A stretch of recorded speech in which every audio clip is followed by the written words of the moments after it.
The most disrespected person in America is the black woman. The most unprotected person in America is the black woman.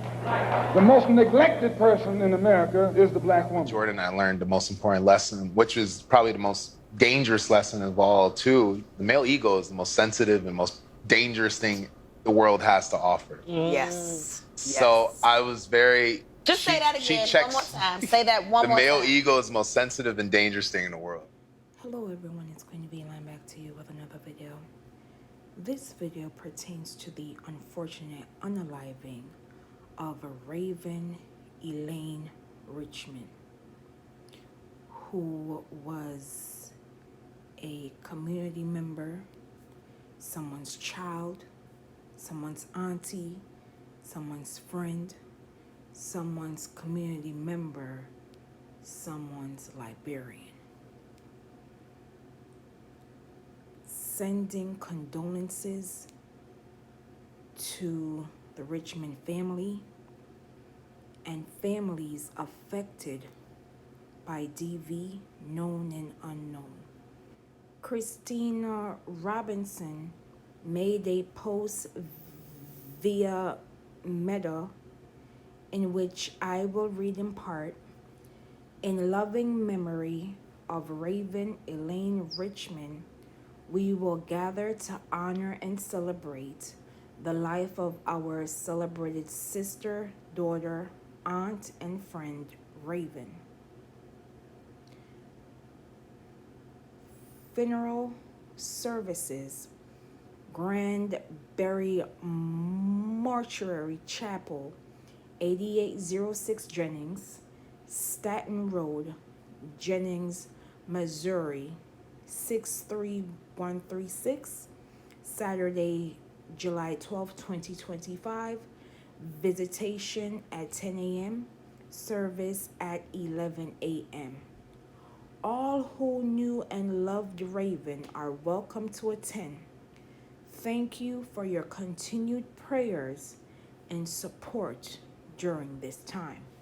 According to reports, Raven Richmond, 24, was pregnant at the time of her unfortunate unaliving. She was a library worker who is being remembered by her family as a nurturing and motherly after officers stated she was unalived last week. Her loved ones spoke to First Alert 4, sharing memories of the young woman they say was preparing for a new chapter as a mother. Reports state that Ferguson police stated that Raven Richmond's 39-year-old boyfriend, Brendan Johnson, touched her to unaliving. Officers stated he walked into the St. Louis County Police Department and confessed to the crime, leading officers to a house on Windward Court. Raven was found with wounds to the stomach and forehead. The way we found out was my husband found an article on Facebook, and he just asked questions like, "Have you talked to Raven lately? Do you know how she's doing?" And we hadn't, said Christina Robinson. Christina Robinson would go on to state that she is Raven's older adoptive sister. The family has had Raven since she was 3 days old, legally adopting her when she was 3 years old. There are so many people that loved her, and I want people to remember Raven for the person she was and not how she died.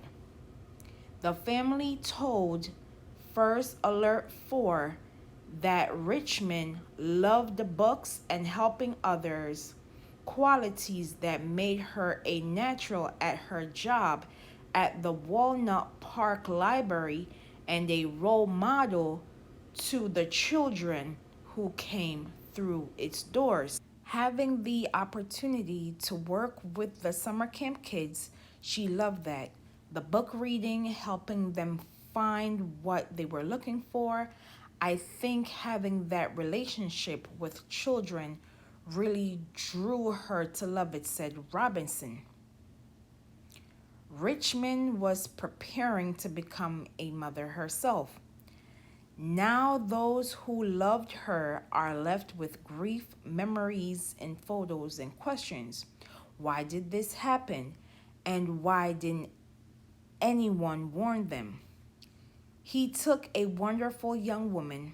I mean, she was so thoughtful and caring, considerate, and I'm sure even though we didn't know that she was looking forward to being a mother, so he robbed her of that, said Robinson. Ferguson police say Johnson is behind bars and facing multiple charges, including first-degree homicide and tampering with physical evidence. Now you will watch this brief news clip and I will be back with my commentary.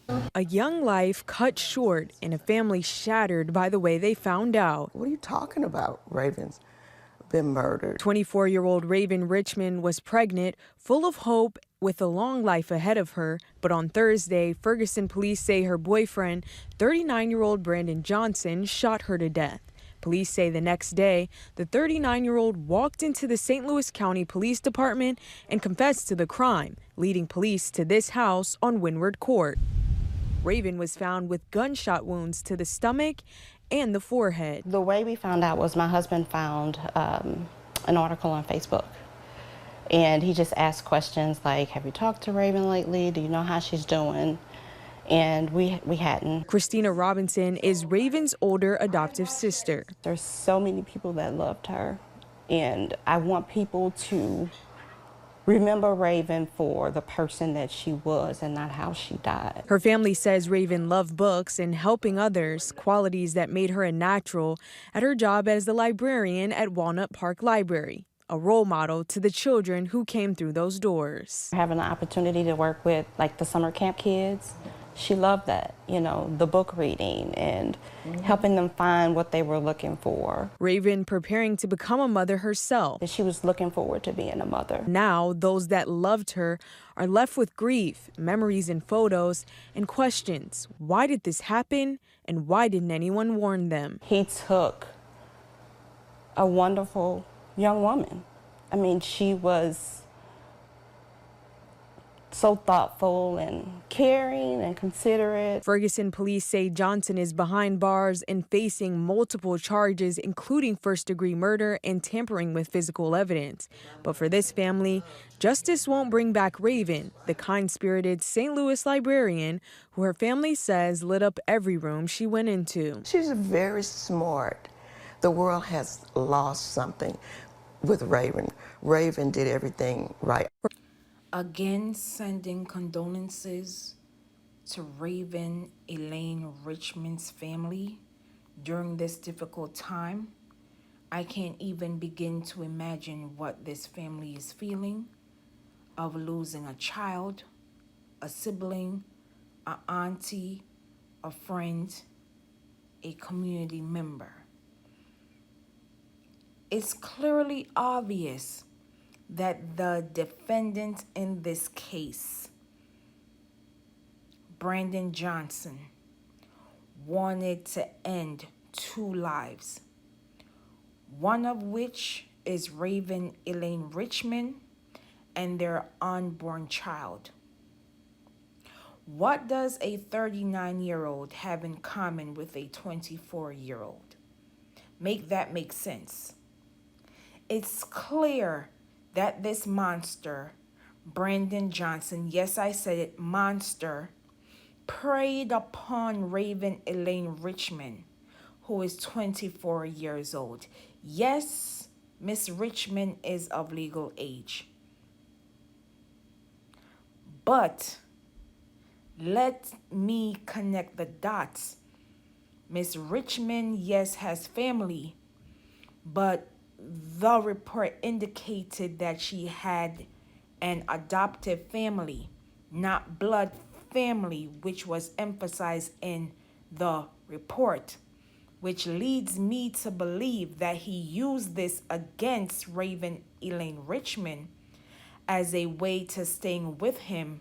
In addition, the family member stated that they didn't know that she was a mother, which leads me to believe that he was isolating her from her loved ones, whether they realized it or not. Something that also shocked me about this unfortunate story was when officers found Raven Elaine Richmond, they found that she had wounds in her stomach and forehead, which indicates to me that he never loved Miss Raven Elaine Richmond nor their unborn baby. He wanted to relieve himself of any responsibility that came with this child.